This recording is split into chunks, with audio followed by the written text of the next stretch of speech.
Welcome to the Mystic Access Podcast, where the magic is in learning.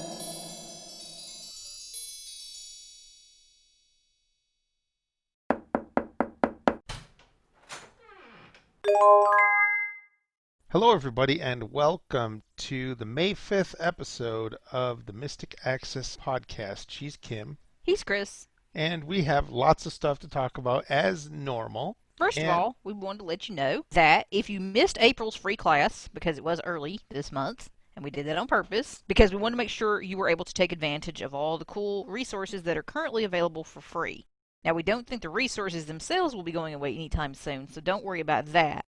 But the fact that they're free probably will in the near future. Some of them particularly already have dates at which time they'll be going back to being paid resources. So you want to take advantage of those very quickly, and in fact, by the time this podcast comes out, many of them will probably already no longer be available for free. It just depends. But there's a lot of cool stuff you can check out, and a lot of the information that we gave and suggestions that we provided in class are really relevant for any time, particularly in this surreal time, but of course, any time they're good suggestions. And the resources are all very cool. So we hope you'll check them out, and the class is now up and available on our free downloads page. I'll link to it in the show notes so you can access it, and we hope you enjoy it. It's just a huge list of resources. As soon as I have the opportunity, and admittedly, guys, I don't know when that's going to be, but I do promise to attempt to put links directly in the notes for the download, so you can go directly to these resources, but it's going to take me a little bit of time to do that, because we're mid-huge project that we can't talk about. So, when that is calming down a bit, and I have a little more time, then I will take a couple hours and get that done for you guys, so you can see the resources from there, but they are all in the class. So, if you're looking for a website and we don't directly give the URL, type it into your favorite search engine of choice and you should be able to easily find it. You know what I like to do other than browse the internet? What? I like to read email, sort of. Yeah, I do too. Sometimes. Depending on the email. Depending on the email.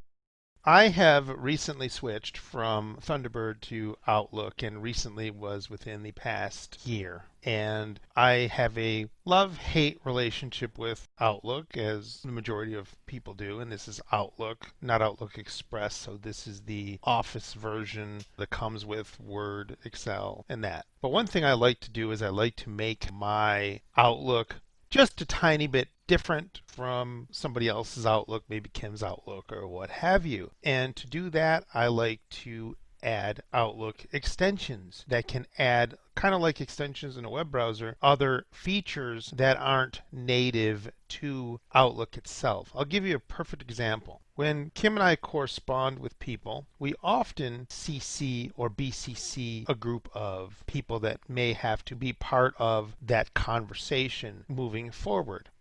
And one thing that some of us do, I know I've done this myself, is instead of pressing Control-Shift-R to reply to all, we make a mistake and we press Control-R, and that leaves the other 5 people or 10 people or 2 people off because you've replied directly to the sender and not everybody in the thread. Which leads to mass confusion. Yes, it can. And one thing that I like is to be warned if I know that I'm going to make such a mistake. Because again, you don't want to resend, you don't want to, do those kinds of things when you're having to include other people. So there's an extension that I recently discovered called Bells and Whistles, and it's Bells and Whistles for Outlook. And it adds lots of features to Outlook.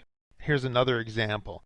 If you have to resend an email to somebody, maybe they didn't get it, you can go to your sent folder, you can bring up your context menu, and you can either send or edit and send. So it gives you 2 options. So you can just send the message, and it just goes happily, sends the message. And edit and send does exactly what that does. It will allow you to edit the message and then send it. So I've found that quite handy. So if you've already sent it, it drafts a new version of the message and then allows you to re-edit it? I'm a little confused by edit and send. That's exactly what it does. So let's say you forgot someone. You can say, oops, sorry, Charlie, totally forgot you. I'm putting you in this message, and here's the message below. Yes, exactly. Okay. That's exactly correct, yes. All right. So it has those kinds of features, and one thing that we love about it is accessibility. We always like accessible ways of doing things. I'm going to take you on a little tour of the configuration options of this specific extension. I'm in Outlook and I'm going to go to the ribbon. I'm using JAWS with the Zoe voice. I've decided to use her for a little bit because I kind of like her. So I'm going to go to the ribbon. Upper ribbon, home tab, And now I'm going to go to the right.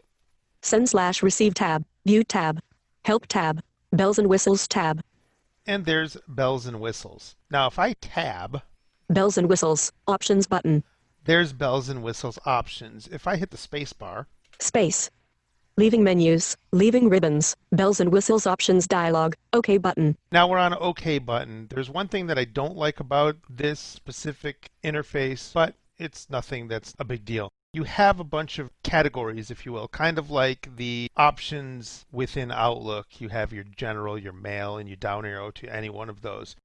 In this extension, if you down arrow, it takes you to the OK button and you have to tab off every single time just to change the category.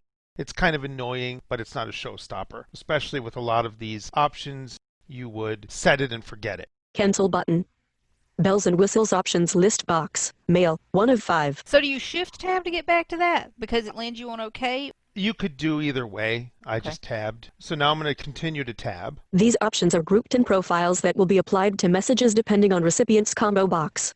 Here's a list of groups or profiles that you can pick from. So if you want specific configuration options to work for specific email addresses, for example, you can do that. And the first one is everything. Win10 at win10.groups.io, 2 of 20. So I just hit the down arrow key and it said the email address of the Win10 users group. I'm a So little confused about what you meant by the first one is everything. If you install this thing and you're not doing multiple groups, the word is everything and it says 1 of 1. By default, because this is so customized to me, by default when you tab into this profile section you only have one and it's called everything. I decided that I didn't want to just use everything as just a single profile, so I checked a box that's coming up where it can say use multiple profiles. So of course mine's a little bit more complicated possibly, but this is just to show you the types of features that this one Outlook extension actually has. Manage button, So I can manage the profiles. Now I'm going to tab. auto number replies with the counter checkbox not checked. So this is an option that says automatically number replies. I've seen this back in the early 90s to mid 90s where it would say 1, 3, 5, 7, depending on if you replied to a specific thread or not. So it would add a number to that thread. I don't think it's used much anymore, but it is there and it does it within the subject. Set format to checkbox not checked. I can set the format to a specific, maybe I want to set it to HTML or text or whatever. I can do that by the specific email address. Include a list of original attachments checkbox not checked. Some of the stuff I'm not sure what it does, so we're going to skip it. Include attachments from original message checkbox checked. Automatically put people I reply to in checkbox not checked. So again, these are options that you can uncheck or check, but there's quite a bit in here. Exclude my own Outlook accounts from to/cc fields when replying to all checkbox not checked. Insert greeting checkbox checked. This is the kind of neat thing that I like. You can insert a greeting. So it can say hello so-and-so or good morning so-and-so instead of you having to type it in. And what's really nice is when you do that reply, it puts your cursor underneath it so you don't even have to move. You can just start typing your message and then send. Greeting settings button. And there's greeting settings. Let's hit space here. Space. Greeting settings dialog. Greeting text by time period radio button checked. 3 of 4. So greeting text by time period, which is good morning, good afternoon, good evening, good night, or at least good evening. And then you can have it insert the person's name. Greeting text list view. Not selected 0 hours 11:59 good morning. 1 of 3. That tells you what they are. Greeting text add button. You can add greeting text. Greeting text modify button. Greeting text remove button. Name add receivers radio button checked. 1 of 2. That's where it gets its name from. Name greeting settings combo box. First name, 1 of 3. So you could do first name, and last name. Name if possible. Use Outlook contacts nicknames checkbox checked. Name if there is no name for the reply address. Use checkbox checked. Name the following greeting edit. Hello. Formatting after greeting. Use the So I'm going to hit escape. escape, bells and whistles options dialog. Greeting setting. This is just to show you a little bit on what some of the things that you can do. So I'm going to tab. Add date stamp checkbox not checked. Add timestamp checkbox not checked. Add tracking ID into message subject checkbox not checked. Insert tracking ID into message body checkbox not checked. Insert disclaimer checkbox not checked. So you can add a disclaimer if you've ever seen those where it says if you've received this email via blah blah blah, you can do that. Insert signature checkbox not checked. You could insert a signature so you can actually signature switch depending on what email address you're actually sending to. Add these recipients checkbox not checked. Attach the following files checkbox not checked. Use reply to address checkbox not checked. Request read receipt checkbox not checked. Send it from this account checkbox checked. Override from address checkbox not checked. Combo box, Magic Castle, 3 of 4. So I'm actually in a profile and it says send from this account. So if you've ever done this, and I'm sure we've all done it, where you have multiple accounts configured in your email client and you send an email message to a specific, maybe a work colleague or something like that, and you send it from your personal address. Yeah, did that recently. Very embarrassing. Yeah, sometimes that can be kind of embarrassing. And when you send the message, you're asked, or you can be asked, it's a feature you can turn on or off, where you can pick the account, and then there are 2 checkboxes. One is use this account for just a specific email address, or use this account for a specific domain. So let's say, for example, that you email us all the time and you want it sent from a specific address. You would check the checkbox for your specific domain. So if you emailed either Kim or Chris, you would be using whatever email address or whatever email account you wanted to have set as default for that domain, which is kind of nice as well. Again, it goes back to the whole business aspect. You're sending to a group of people, maybe 5 or 10 contacts from a specific domain. You're not going to accidentally email them from another address. Ask me what account to use before sending the email checkbox not checked. Create mail merge from each BCC address checkbox not checked. Compress outgoing attachments if bigger than checkbox not checked. Enable options per Outlook profile checkbox checked. OK button. Cancel button. Bells and whistles options list box. Mail, 1 of 5. So show us the other 4 option categories that we've got here, just so we have an idea. Exactly. And if you notice, that was just in the mail category. Yep. So there's 4 more. Let's just see what they are so people will get an idea as to what else they can do here. OK button. So I hit the down arrow key. Now we're on the OK button. This is what I was talking about. Oh, I understand. So even though you're in that list, it won't show you the It other... moved me, right. Yikes. So now I'm going to tab. Cancel button. Tab again. Bells and whistles options list box. Alerts, 2 of 5. Let's take a really quick peek at alerts. We're not going to stop at every single option, but let's just scroll through here real quick. New checkbox checked. Reply checkbox checked. Do you want alerts for new, replied, Forwarded. forwarded? Alert on missing attachment S checkbox not checked. Alert on attachments bigger than checkbox checked. This alert trigger if at least one of the following words is contained in the email message edit. 5. Notify me to reply to all addresses checkbox checked. This is what I was talking about, the notify me to reply to all messages. So what it actually does is if Kim and I are going back and forth and there's 5 other people in the CC field, if I press Control R, I'm going to be told, do you want to reply just to her or to reply to everybody else? And then you just tab through and it's very accessible. And then if you want to just reply to the one person, you just reply to the one person. If you want to reply to everybody, it puts them back in the CC field, so it helps you from making that kind of mistake. Alert on replying to automated messages checkbox checked. Edit. www. Root. Mailer daemon. Donna Tripley. Robot. Newsletter. Postmaster. So that's kind of cool. Actually, it can alert you if you're replying to an automated message. Alert on messages with more than checkbox checked. Edit. 10. Alert on blank message subject checkbox checked. Alert on messages written in all caps checkbox checked. So That's a good one. You don't want to be screaming at people on the other end of your message. That's just screaming not cool. at people, what does that mean? Screaming at people Yes. in all caps. Yep. So when you write a message in all caps, It's very impolite. It's very impolite. Sometimes people's feelings will get hurt because you're yelling Totally. at them. Yes. Enable options per Outlook profile checkbox checked. OK button. Cancel button. Bells and whistles options list box. Alerts. So 2. now we've got the alerts, and we're just going to down arrow and see the other categories. OK button. Now we're back to the OK button. Cancel. Bells and whistles options list box. Notes. 3 of 5. So you can do notes per email, down arrow. OK button. Cancel. Bells and whistles options list box. Outlook tweaks. 4 of 5. There's Outlook tweaks that you can do. OK button. Cancel.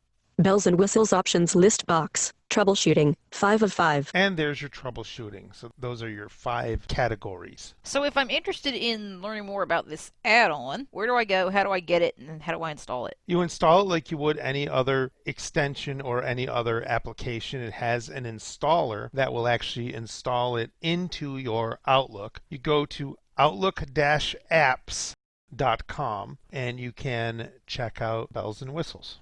How much is it? It is $29 and you can install it on 2 PCs. Is that a one-time cost? I think it's a one-time cost, but you can upgrade. You don't have to upgrade. So it's not a continuously upgrading process where it's like $29 a year. You could have it do that if you wanted to keep it up to date, but if you want it just for a one-time shot, you don't have to pay for it every year. Do you get a free trial or anything? You do.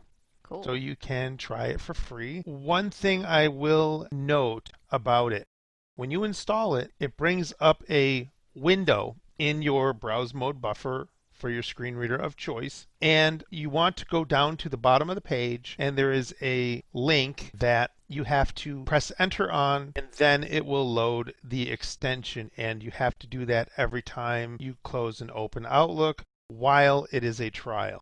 So once you activate it, that annoyance goes away. But it's something to keep in mind. I found that out the hard way because I just kind of hit the close link thinking it would load. And I'm looking in the ribbon and I'm looking all over for Outlook in the Outlook settings to find the configuration options, and it just wasn't working. So you have to do that. There are other links on that quote unquote window, if you will, where you can buy it. I think that's the first image link. And then the second image link is how you would enter your registration. But once you get past that window, you're fine. But you got to remember, go down to the bottom, go up, and it's the first link from the bottom that you want to enter in order to move on. And you'll know that it worked because you'll get a tip of the day dialog that comes up that you can turn off should you wish to. Let's talk a little bit about the new iPhone SE that just came out. And for those that are interested, this is a lower cost iPhone with some of the guts of the iPhone 11. So what Apple has done for all intents and purposes is they've taken the body of the iPhone 8, the 4.7-inch iPhone 8, and they have put the guts, or the most of the guts, of the iPhone 11 into the iPhone 8's body. And this is the iPhone S as in Sam, E as in Echo, 2020 version. By saying partial guts, I mean you get the processor and the inner workings of the iPhone 11. You don't get Face ID. And your camera, you don't get the dual cameras. So your camera is not as quote unquote good as the iPhone 11. But it's very, very usable. I used it with Ira earlier today because I had them help me do something. And it was fine. It was beautiful. I think it's a 12 megapixel camera. For the price of the iPhone SE, you're getting a really good deal. Don't they say something too? Aren't they complaining in some quarters about the screen resolution beginning to get really old and pixelated or something on the SE 2020? Well, because they're using the screen of the iPhone 8. The iPhone 8 is a 3-year-old product, and the screen isn't the latest and greatest technology is really what it boils down to. And some of these reviewers, are people that are reviewing the iPhone 11 and they're comparing it to the iPhone 11, if that kind of makes sense. So I still giggle at the fact that these are, quote, budget phones, and they're like, what, $600 for the most expensive one? Or $599 or something? It's like $549 or something like that, I think. It just for makes the me most laugh. expensive I mean, one. $549 for a budget phone. Yeah. Yeah, exactly. I ended up getting a deal from T-Mobile, so I traded in my 3-year-old iPhone 8 for the new SE. He did this on a Saturday and got it on Monday. Yes, it was quite amazing, actually. Yeah, within like 48 hours, he had the phone. It's I was crazy. quite impressed, actually. I'm like, He oh, talked to a nice guy named Sam from Texas, and Sam walked him through the process. It was really nice. I was on FaceTime listening to his call, and it was just a very nice, seamless process. It seemed really straightforward. He was only on the phone like 20 minutes, and it was done. yeah. And some of the really, really nice things about the iPhone SE, I am noticing a speed difference. Woohoo! Very, very noticeable speed difference. Cool. I am liking the fact that my case for my iPhone 8, my tempered glass screen protector with my speed dots on it, I just peeled it off the iPhone 8, put it on the SE. Beautiful. Couldn't So tell which screen protector / cases will work with the new SE? any case that I'm understanding, any case that worked on a 7 or an 8. That makes me very excited because, like you, I'll be able to use my cases, and screen protectors, which is awesome. Right. The nice thing about it, though, is if you're thinking about this, you're not wasting your cases. Well, exactly. And that's what's nice. If you already have cases you love, which I do, I love the one I have on my 7 currently. I can just have it be adopted onto my SE 2020. I wasn't sure if I was going to be able to get the tempered glass screen protector off of the old phone and successfully put it on the new phone just because you're taking the adhesive off, and it just worked beautiful. So far, it hasn't fallen off. It's been on for, I don't know, 24 hours almost, or something close, 36 hours or something like that. I don't even remember, but it hasn't fallen off yet. If I didn't know yesterday, like if somebody came over to my house Sunday, took my iPhone 8 and did the transfer, took everything, put the new SE into my case and everything, and handed it back to me, I would not be able to physically tell the difference, which is kind of cool. Especially since you have the home button on both. Yes. So you're setting this up exactly like you did your 7, your 8. No difference, really, in terms of the feature set that you have on the phone, the hardware piece of the phone. Right. It's basically giving you more life to your phone because you're getting the processor of the iPhone 11. Which, if I remember correctly, when the original SE came out, it was the guts of the 6S. Now remember one thing, though. You're not getting the battery life of something like the 11 because your phone isn't that big. So Right. that's been one complaint that I've heard regularly labeled. That's one complaint that I've heard regularly leveled at the SE2 is battery life. So what are you seeing so far in terms of that? Well, I saw it drop a few percent. Let me see what my percentage is. Camera, 53% battery power, not charging. Status bar item. Yeah, I'm at 53%, but I've been on FaceTime. I've been doing things with it already this morning, but I've also been up since 3:30. So let's see. It's past 9:30 now, so you've already been using it for about 6 hours. Yes. So that's pretty good. That might get you through the day. I know that's been one of the major complaints I've heard about the SE2 is battery life, which I'm a little concerned about. So I'll be anxious to hear your experiences as you continue playing with it. But I think the longer you have it, the less you're gonna, like right now, you're setting things up, you're getting things the way that you want them, you know. I don't know, though. That really only took you like 20 minutes because you did the iPhone to iPhone setup thing, and it was awesome. It was really cool to watch because even your passwords got moved over when you did the data transfer. Yeah, everything really got transferred over. My email accounts were there. I didn't The do longest thing it took him to do was put his credit cards back into Apple Pay. Exactly. And the cool thing too is it said, would you like to use the new watch with your iPhone? I mean, it just totally brought everything over. It was really, That really... makes me very excited for when I transfer things because it was just such a seamless experience. Really excited about that. Yep. The only problem is going to be for me is I'm keeping my old phone to use as my secondary iOS device.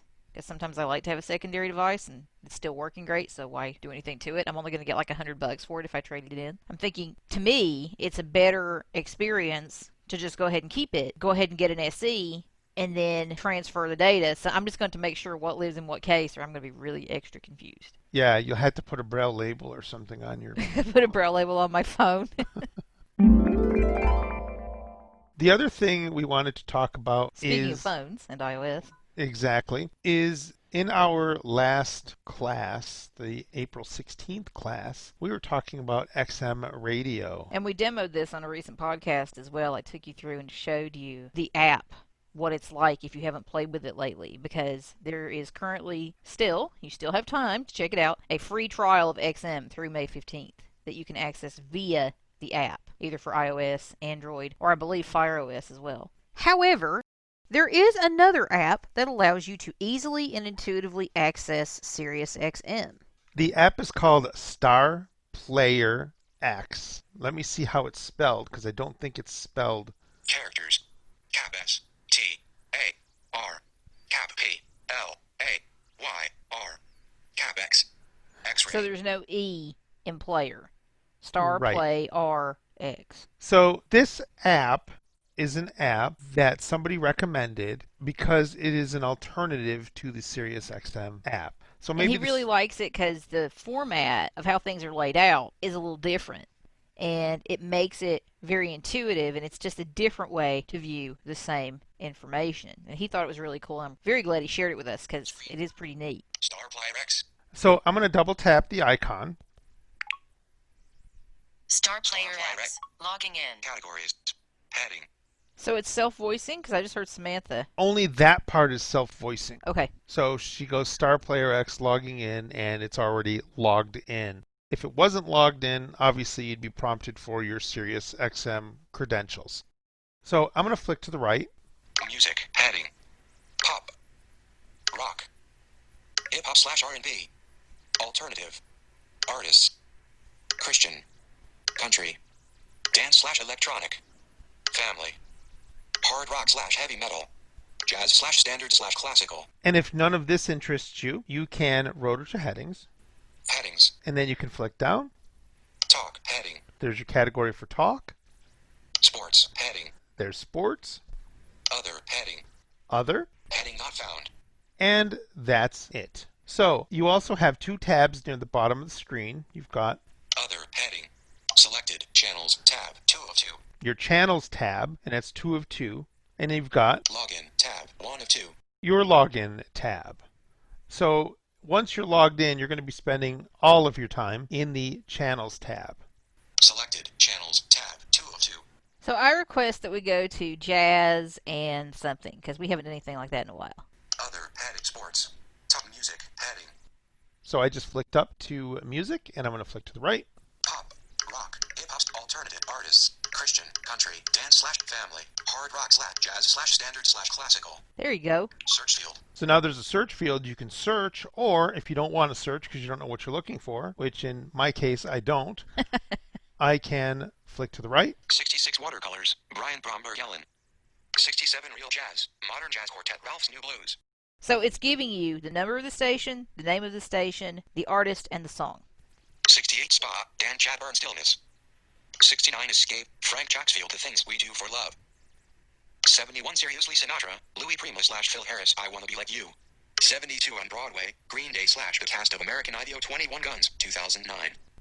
73 40s Junction. Larry Clinton v/B Wayne Heart and Soul. Let's find out what this is. We're going to double Cool, tap. 40s Junction. Album. Image. Possible text. The Thing We Do for Love. I Wanna Be Like You.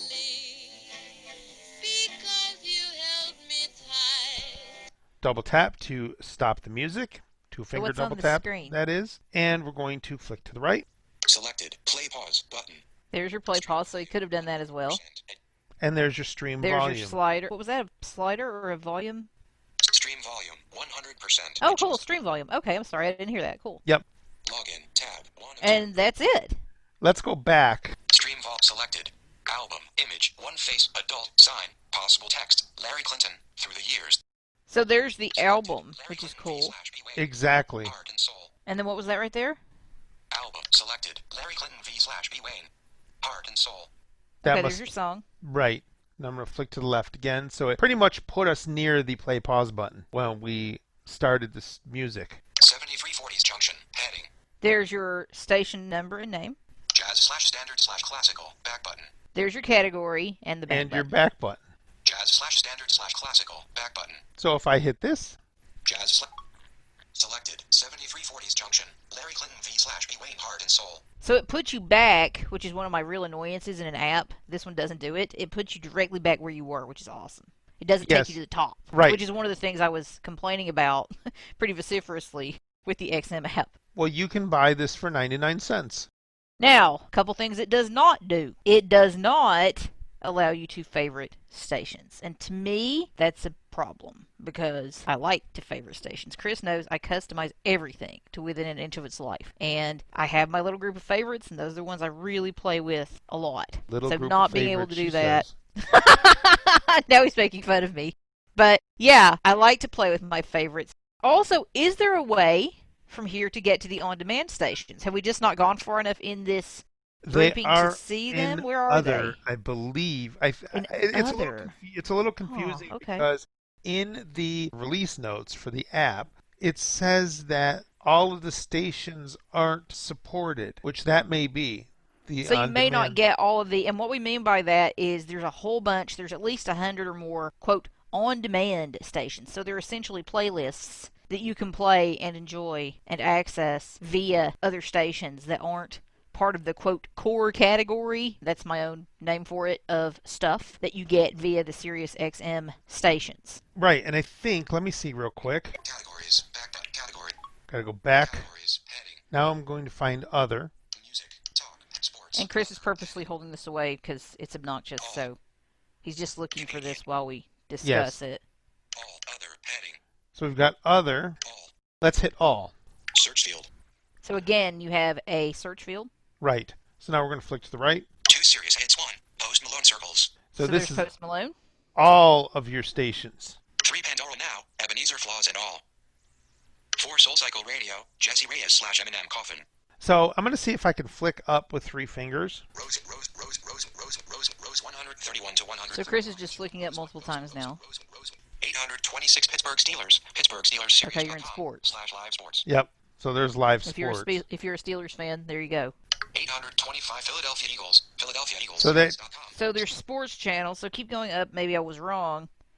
I don't know where some of these others would be listed because I don't know if they're doing them by channel number. I assume they are, and I don't know the numbers of some of these other stations. I want to say like 7 something. That's what I thought too. Yeah. So maybe go the other way.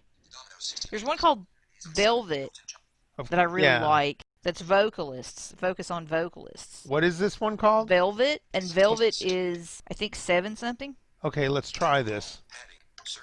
Oh, you're gonna search for it. Okay. Search field is edited. Cap G. I think he started playing music. Space. Dictate. Emote dictate. Velvet. Inserted velvet. Space. M. Done. V velvet. Search field. Login. Tab selected. Channels. Tab. 2 selected. Channel. Category. All. Heading. Velvet. Search field. 304 velvet. Jordan Sparks Permanent Monday. So it's 304 Velvet. 304 velvet. Jordan Sparks Permanent Monday. And it's a Jordan Sparks song. Yep. So I was wrong. It's not 7 something. But I think that's one of the... That's not an on-demand station, so I don't know if that really even fits into the same category. I was trying to think. There's one that's like 90s party music or something that I listen to sometimes just for nostalgia, for my not-so-misspent youth. I think that might be an on-demand. There's a bunch of on-demand stuff. But that's cool, though. We search you for can Velvet, search. and you've got what you're looking for. Yep. Yeah. So if you don't care about favorites and you're cool just looking for what you want, I mean, that's how we used to do it. We're just spoiled now with all these cool ways we can sort things. That's how we used to do it with XM. We always had to go to our channel number to find it. Favorites. I think we used to have presets, but I never figured those out because they weren't very accessible with whatever my little Sky-Fi... Was it Sky-Fi?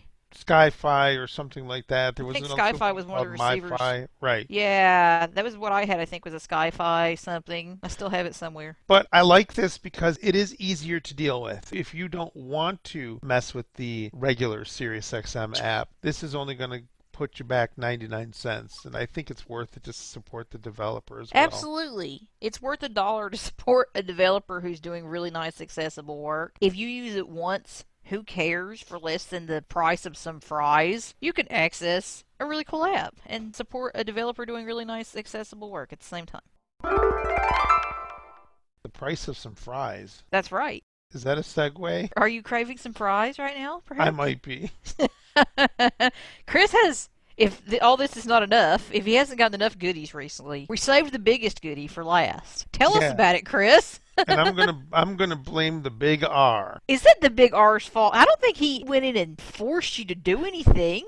No, he didn't, but he had a podcast that both of us had listened to, and it was about this device. It was the episode that they did before interviewing us last month, which we have placed in our feed last week, so you get to hear that as well. And if you don't know what the heck we're talking about, we're speaking about Randy Resnick from the Accessibility Moving Forward podcast, which, if you haven't checked out, we highly encourage you to do so because those guys are hilarious. We had so much fun hanging out with them, and we definitely recommend their podcast because it's wacky and wild and full of great informative info.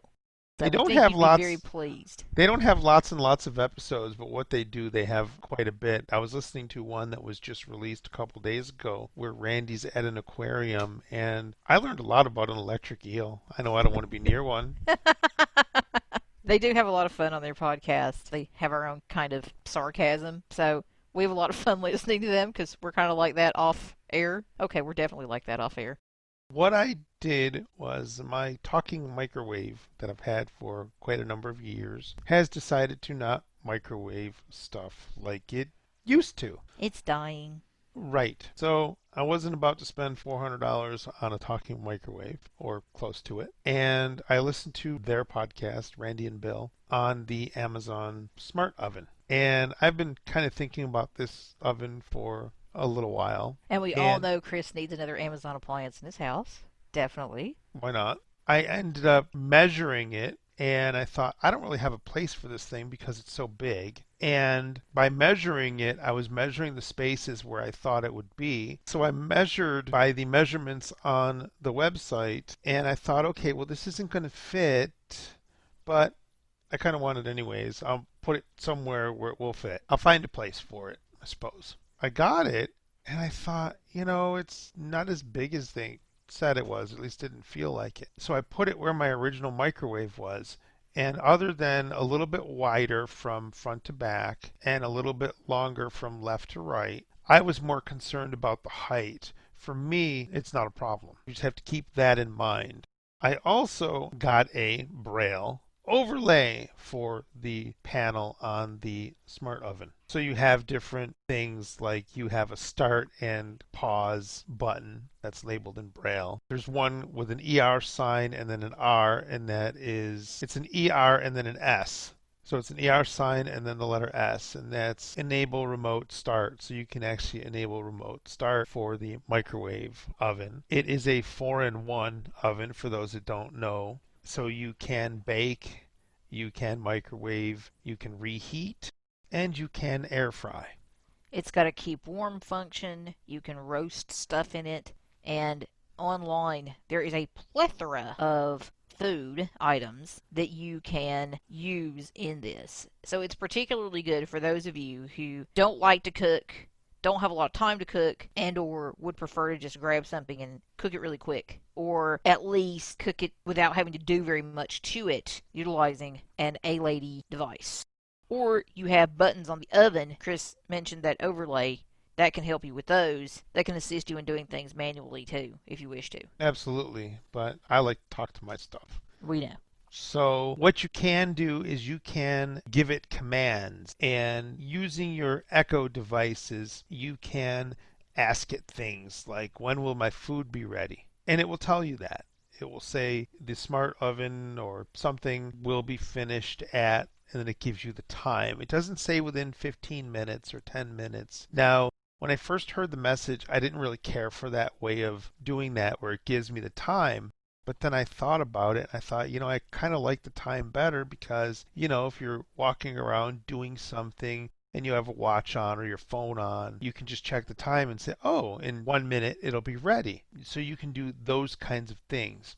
You can ask it for the temperature of the oven and it will tell you the temperature of the oven. So if you're preheating something, for example, you can ask it what the temperature of the oven is and it will tell you. So if it's supposed to be 350 and it's at 295, you still got a little bit of ways to go.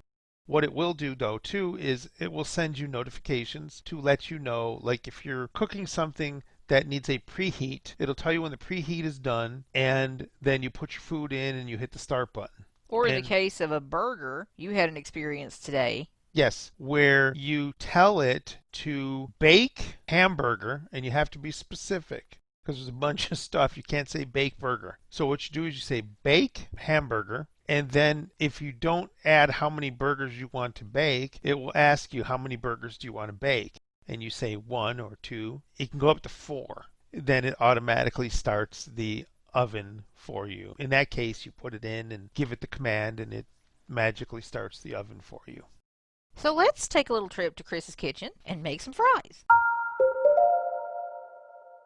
So we have switched. I am now in my kitchen in front of the Amazon oven. And again, it's a little bit bigger than my original talking microwave, which is fine. On the oven itself, I've got my Braille label, my Braille overlay.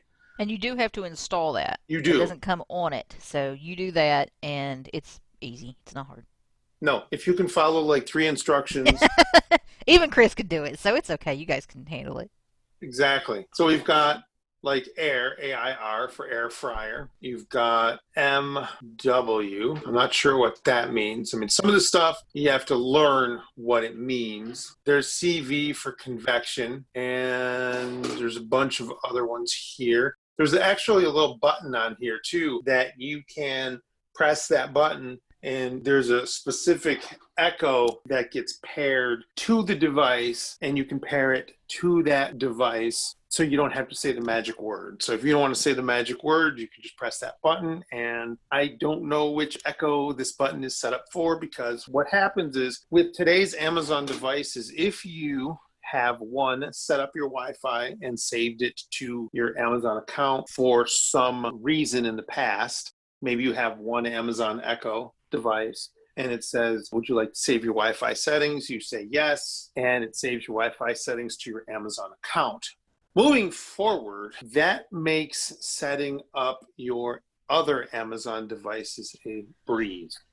So when you're checking out, if you don't specify that it's a gift, it wants to link it with your Amazon account, which is cool with me because you don't have to go through any setup process at that point. So what I initially did was I initially pulled the oven out of the box and put it on the counter, plugged it in, walked away, and it literally found my Wi-Fi because my settings were saved to Amazon. It found my account because it was registered to my account, and it just happily decided to connect to the internet and do whatever it needed to do. It set itself up. It works the same way with other Amazon devices or other Alexa devices, because this oven came with a free Echo Dot, 3rd generation Echo Dot. So when you plug that thing in, she makes her happy little noise. She says, you'll need to set up your dot. And then she says something like, getting your device online. Your device is now online. So you didn't have to do anything, plug it into the wall. So the setup process was quite nice. You didn't need to scan a barcode or anything like that. Apparently, you're supposed to scan a barcode within the oven to connect it to your Amazon account if it's not already done so. So my suggestion is, unless you're giving it to somebody as a gift, to make the setup process as easy as literally plugging it in, I would register it to your Amazon account. Okay, that leads me to a question, though. How do you get it to connect to a particular Echo device? During your checkout process, it actually lists all of your Echo devices, and you pick the Echo device that you want. That's now, very handy. Yeah, well, that's not going to work. Like for this new one, it's not going to work for this new one unless it automatically... New Echo? Yes, the one that I got with it, the bundle. Uh-huh. I don't think it's going to. I think if I understand correctly, this thing might be connected to my Echo Show, that button. I don't know. Right, but it connected somehow automatically to that, or did you pick that at checkout as the one you wanted to connect to? During checkout is the one I wanted to connect to. So if you already have something in your kitchen, the rational thing to do, unless you want to use the new dot with it, which you might, but if you already have one, you can connect to it. Like I would connect mine to Kitchen Dot, because I do have a dot in my kitchen already. Now, the problem is my Dot is a second gen. Is that even going to work? It should work. Because I think my original Echo that I got so many umpteen years ago that didn't have all these cool features when we got it, I think I can connect to that as well. I know I can at least control the oven from any Echo. So the button thing is just for a specific Echo if you don't want to So that's the only difference. So the button thing is for instance, your show. Yes. But if you already have something in your kitchen, which I assume you do, you've got your new one, right, in the kitchen now? Yes. You can ask it to do anything and it'll still do it. Yes, that's correct. All right. So let's bake something. So it comes with your standard glass microwave tray that you don't want to drop on the floor and smash. That's called a carousel. It is, but you don't want to do that. Underneath it, Definitely don't. there's a little plastic ring that you set into the microwave, and then you put the glass tray over the ring. Well, the ring makes it turn. I mean, that's your carousel turner thing, whatever the tech term for that is. Right, exactly. There is no tech term for that. Well, your plate is the carousel. Right. It comes with, and you want to make sure that you read the instructions because it tells you first of all, what it comes with. So it comes with two kind of wire trays. One is higher than the other. The one that's higher than the other you use for the air fryer and the baking. Yeah, that's your rack. Your right. racks. Mm-hmm. And there's another rack too, which has shorter feet, but I can't remember what that one does or what it's used for. I've only had this thing for like 12 hours, so I'm kind of learning as I go along. It also comes with a plate or a dish, a cooking dish that you can put stuff in to cook. Now you want to make sure that you put stuff in your oven that will fit, obviously, because the oven will turn. Even though it's a convection oven, your plate will turn. And it could make some pretty weird noises in there if you put the wrong size in there. It might be trying to spin a square plate or something that might be too big. So that's kind of how that works.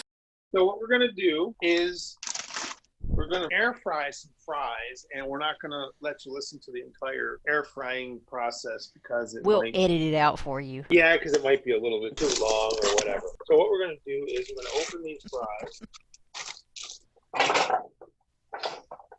That's probably enough. So what are you doing with those fries, Chris? I am putting them on the plate. And then you take the plate, you put it in the oven, and what you don't want to do is you don't want to put anything on top of the oven.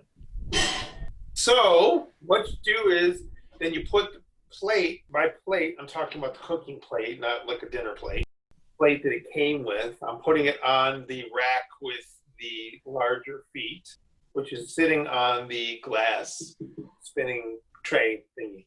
That's the technical term. Right. Now we close the door. Now, does the door open from the front or down? What are we looking at in terms of door? It's a standard microwave door. Okay, so it's more like a microwave door than a convection door, which is what I was wondering about. It is a microwave door. Okay. Not a door that flips down. Flips down, which is what I was thinking of. Okay. It swings to the left. So your handle is on the right. Right, yes. So so now it's all nice and closed. Air fry frozen French fries.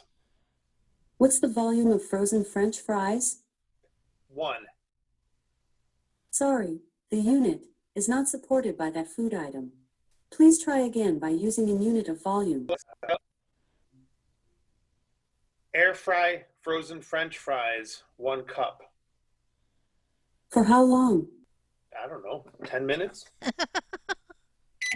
Air frying for 10 minutes at 395 degrees. At how much? 395 degrees. And you may be able to hear the convection oven or air fryer doing its thing, and 10 minutes probably is too short for this. So it's air frying, and that was one of my complaints or my annoyances with this is an air fryer is supposed to take a very brief amount of time to do something that you would do frying something or baking something. And air frying is supposed to do it faster with less grease, less calories, etc. This air fryer is not one of those. If you're buying it for the air fryer, don't. What they say on their website even is that the air fryer in this thing is going to take more time than your standard air fryer. So if air frying is your thing, you may still want to either use your existing air fryer, put up with the Much longer wait time. exactly, or get an additional air fryer. So if you're already spending that kind of money and you can wait, I would suggest just waiting a little bit extra to get your meal. When will my food be ready? First oven will finish cooking at 10:30 a.m. So there's your time that he was talking about earlier. I'm going to do Chris a favor and see how long we're actually supposed to do these frozen fries. Stop first oven. Okay, Clear first oven. I don't know how to set first oven to that setting. So I just did a Google search that says how long to air fry frozen French fries in Amazon Smart Oven. And let's see what I get. Try for 16. Let's see what happens to them. I don't think you'll kill them at 16, especially in that thing. Yeah, and they're still frozen. Well, we could try 16 minutes, I guess. Air fry frozen French fry. What's the volume of frozen French fries? 1 cup. Air frying 1 cup of frozen French fries. Oh, that's interesting. Maybe it didn't recognize me the first time. But that time she didn't even tell you the degree. No, she did not. That's what I mean. It's a preset. How much time is left on my... Never mind. There are no timers set. When will my food be ready? First oven will finish cooking at 10:57 a.m. That's more like it. So you can also ask her for the temperature of your oven, which would be interesting to know. What is the temperature of the oven? It's at 244 degrees Fahrenheit. So the first time we did this, it must have misrecognized my command because it didn't ask for the temperature. And it didn't ask for the duration either. It didn't ask for one of those two things. I think it was duration that it asked for the first time. So I bet it misrecognized my command. But it didn't ask you for temperature. It said its own temperature because it said what it was. Right. Because I had to ask you because I was speaking over it. Yes. So I guess now we wait until the time that it just stated, and we'll see what happens as we get close to the end of this little experiment. So we're back. Chris forgot to tell you a couple things about the oven that he wanted to share. Yeah, the one thing that I did want to share is that it also comes with a temperature probe for your meats, which is very cool. But you're not making meat right now. You're making taters. I am. And it's almost done, so we'll It's see getting there, yeah. Does it smell good in there? Yeah. Yummy. What is the temperature of the oven? It's at 395 degrees Fahrenheit. So what's going to happen is when the food is done, all of the echoes are going to announce. That's cool. So wherever you are in your house, if you've got an echo nearby, you'll know food's done. Right, and it's for the warming too. If you have to preheat your stuff, it'll tell you that your oven is preheated, and then it'll tell you to hit the start button. So put your food in and hit the start button. It's on the lower right-hand corner of the machine. And they're not buttons, they're technically microwave style membrane, so it's not a physical button like you might see on a... Which is the other reason the overlay's nice. Right. Even if you can't read the Braille, it would be probably nice to have the overlays so that you can figure out where... So we're going to shut up now because we're getting real close. And you can hear the oven right there too. I hope. Food is ready. Perfect timing. So I got the echo announcements. You got 4 beeps on the oven. Right. And I also got an alert on my iOS device. Did your watch buzz too? It did not, but that was a joke. Well, it would have or should have if I was connected to my Echo Amazon account on the watch. Oh, maybe there it is. Oh, maybe it did. Did it? I was actually kidding about that, so that's cool. I didn't think about that. Of course, you can put the app on the watch. No, it did not. Okay, but that was something else. there must be just the way that I did the transfer. I probably have to log into the Amazon app. So So your oven stops automatically. You don't actually have to stop anything, right? Right, that's correct. What you want to do is you want to be careful. Yes, you do. Your top of your oven is extremely hot. So when you're reaching for it, reach a little bit down lower. When you're reaching for the handle, reach a little bit lower down, rather than what I almost did was reach up towards the top, and I'm touching the top edge literally. That's good form if you're looking for anything hot. Reach lower automatically, even if you know it's something sitting on the counter and you know it's warm. Reach it down lower, go up to it versus going down to it. Right, exactly. So Just a little safe living tip. And now that was a beep when you opened the door. Yes, just to let you know that your food is ready, or it's the first time. So if I close the door and then I open it again, you're not going to hear the beep. That's so cool. you only get the beep the first time. Now let's see if we can hear the fries. I can, but you can't. No. So are they steamy? Yeah, I think so. So we're going to do the smart thing, which is to get an oven mitt. And we are going to grab the plate with the oven mitt out of and I'm trying to pull it out without pulling out the rack as well.